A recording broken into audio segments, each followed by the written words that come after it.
I wish to read a few of the poems I published for my 80th birthday. My friend Chris Ennels will be helping me, and his daughter Alice, who is recording for us. Thank you to you both. The first one is called Flying in Thought, which is the title of the book. To write these poems, a sleepy mind, waking with words already there, forcing me to rise and shine, can be a most awful affair. My thoughts can happen early morning, which isn't all that bad. Happening before the sun is dawning, I find that hopeless, in fact quite mad. Is it in the family? Well, my mother said she did it too. She's no longer with us to tell, nor poems left for me to view. Still, thoughts are good to have these days, making me think back in time, happy memories of my life to rephrase into words that are only mine. Perhaps something to leave for my family's future appraise. I'll be gone, my thoughts flying, poems read one of these fine days. And now from my childhood in the northeast. Violet Elizabeth, name given when following the gang, brother's little sister 10 yards behind. They looked a scruffy group of lads, old socks, round boots and ankles twine. Still in my eyes they were brave mates, as I watched their wilful antics, me hiding. They made worm guillotines with slates, cutting these poor creatures, dividing. Wooden swords, dustbin lids as shields, brave wars as knights each other fought. Robin Hoods, merry men with bow and arrows, me, a damsel in distress, was caught. They locked me in a coal shed, their castle, completely in the dark. I'd wait as they fought many a great battle, rescued, my release they would negotiate. Many lad would nod, passing and smile at me. Years later, this little lass grown to maiden, how I trailed after them many an hour, patiently. Violet Elizabeth, they think, my given nickname. Penshaw Hill. It was always there, the monument.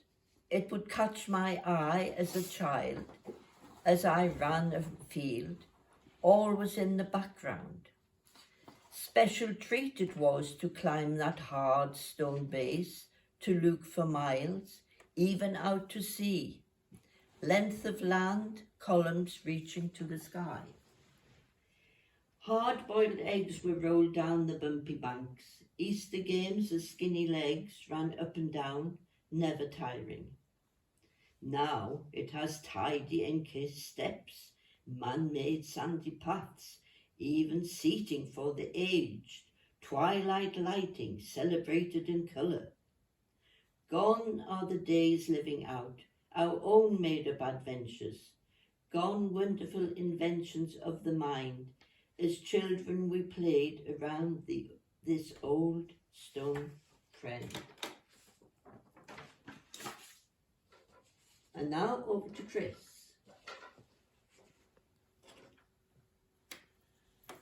Thank you. Mavene has asked me to read two of her poems which she's written for me about places connected with my life. Recently we have shared both these places. The first is about William Bateman, Bishop and founder of Trinity Hall, my college at Cambridge. His king and land he served, this learned man his wisdom given. Further afield his wise words ran, to Avignon by crowns bidden. 10 times he travelled, sea and land, to Avignon, then seat of popes. King's command, find peace, to end the strife of French-English war. His ability, a flower of law, a treaty for French soil, keeping British rights. Pope Benedict, by whose provision, bestowed him Dean of Lincoln.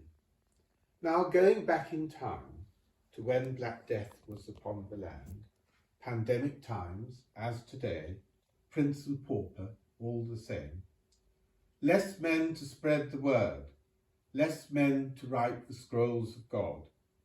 William, now bishop, took Gonville's thought of founding Trinity Hall, new scholars sought.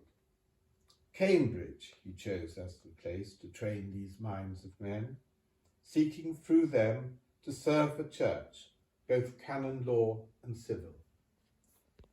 Avignon again, a poison given, so it has been told, a fatal dose, unleashed to thwart the peace, now ended his 50 years and more.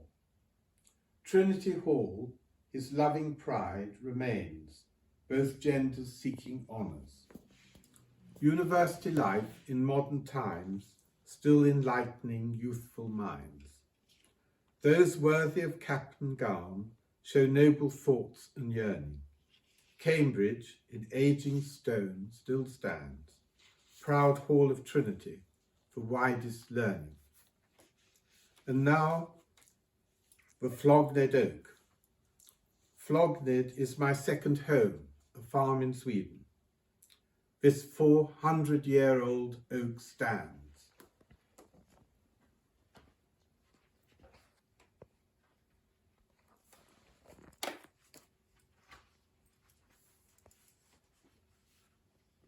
Ah, welcome, my bird friends. Here you are again, flapping among my leaves, enjoying unripe acorns, spreading them across the land. Each year for centuries, your visits have become a midwife as Mother Nature starts new trees to sprout, becoming great oaks as I. 4 centuries I've stood against wind and snow, viewing the countryside, seeing afar cows grazing, frightened young nervous deer. Watch children play beneath my boughs. Lovers kiss and hold, their secrets whispered, never told, but silently I listen. For years to come I'll still be here, with wide open arms to greet. Each season, squirrel and jays, as others, to my boughs will come, for rest, to eat and to enjoy.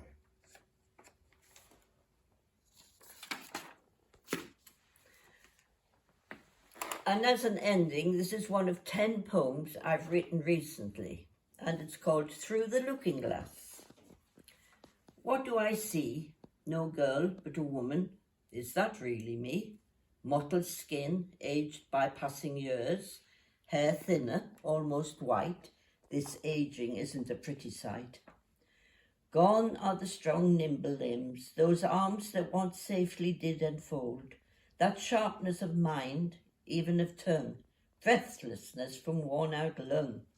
What is left still ticking away, ready to enjoy another day? All that's still treasured in memories to hold, eyes that still see this world of glorious gold. Thank you.